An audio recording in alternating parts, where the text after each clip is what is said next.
Hello everyone, I'm Eunice. In academic writing, you will often need to refer to the research findings of others to support your arguments.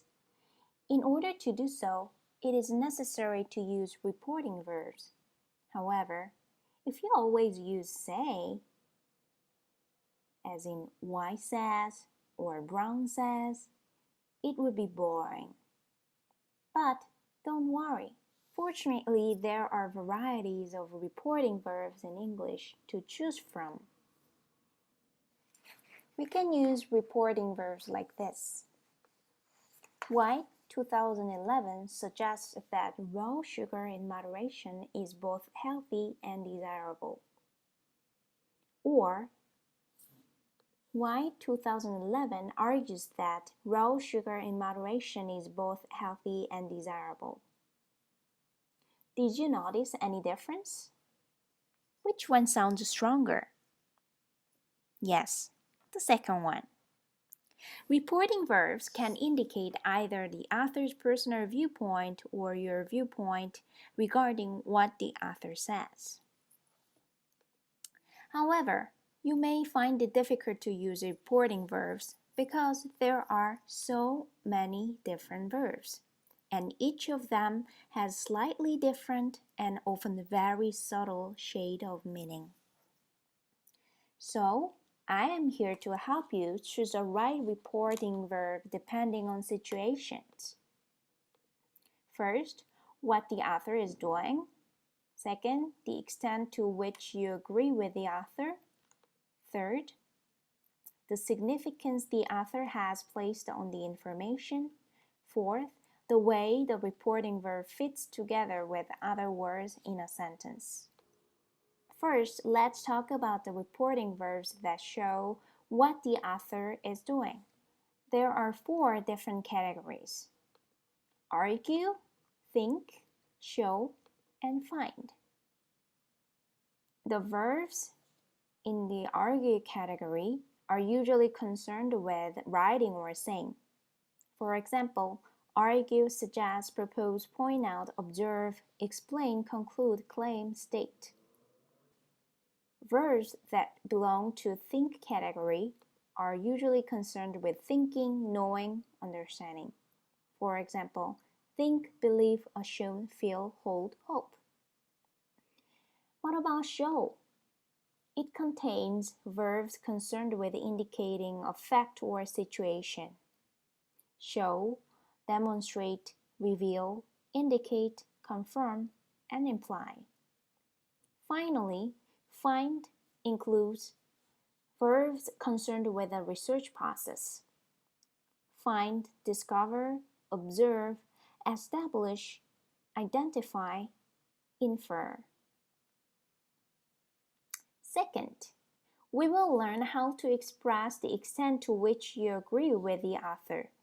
By choosing a reporting verb, you can indicate your viewpoint.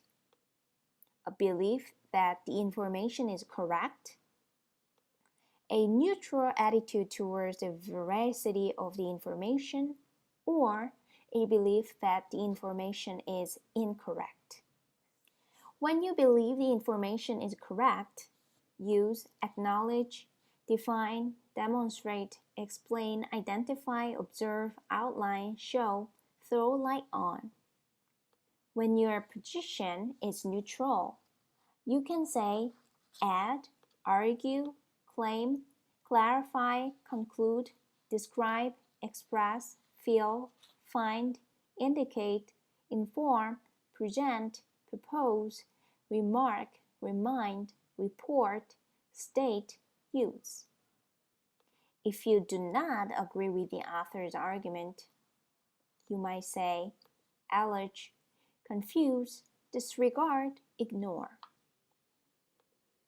Now, let's take a look at the examples and answer the questions.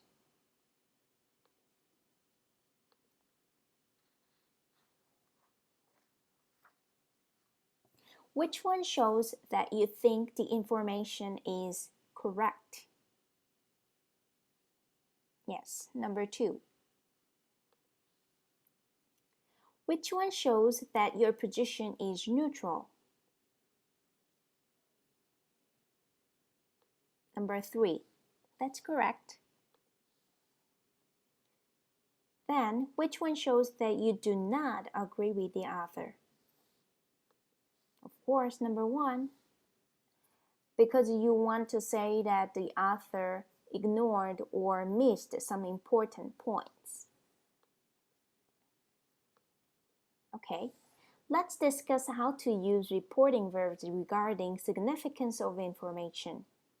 You can indicate whether the author is positive or negative in their attitude to the content of the information. When they are positive, accept, advise, affirm, agree, applaud, assert, concur, insist, maintain, note, praise, point out, posit, recommend, remark, stress, subscribe to, suggest, support, think, or urge. On the other hand, when it's negative or a certain attitude, you can use attack, challenge, disagree, dismiss, dispute, doubt, mistrust, oppose, question, reject, suspect, warn. If the author is very assertive and certain, you can probably use argue, challenge, claim, insist, refute, reject. If the author is tentative, you might say propose, speculate, suggest. If the author believes the information is very important, contend, emphasize, stress. If the author believes the information is of lesser importance, mention, note, say can be used. When the author is offering advice to the readers, caution, recommend, warn, urge. Then finally, let's talk about how reporting verbs fit in the sentence. For example, there are verbs followed by a certain preposition, as, to, for, with, of. This is really important for your grammatical clarity. There are other verbs followed by a noun or ing form. Also, there are verbs followed usually by that. Please keep it in your mind that you should know the way the reporting verb fits together with other words in a sentence. Finally, there are several tips for you. First, if you have used the verb said or say very often in your writing, try to replace this with something more descriptive and precise. You can choose the right verb from the list I suggested in this presentation.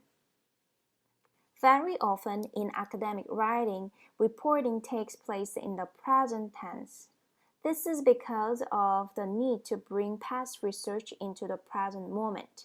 That being said, don't forget to put the final S on the verb when the subject is he or she. And there are several informal verbs that should be avoided in academic writing. Come up with or guess. I still get a lot of papers with come up with or guess in their writing. However, these verbs are informal verbs, so it's best to avoid them in your academic writing. That is all for reporting verbs lesson. Thank you.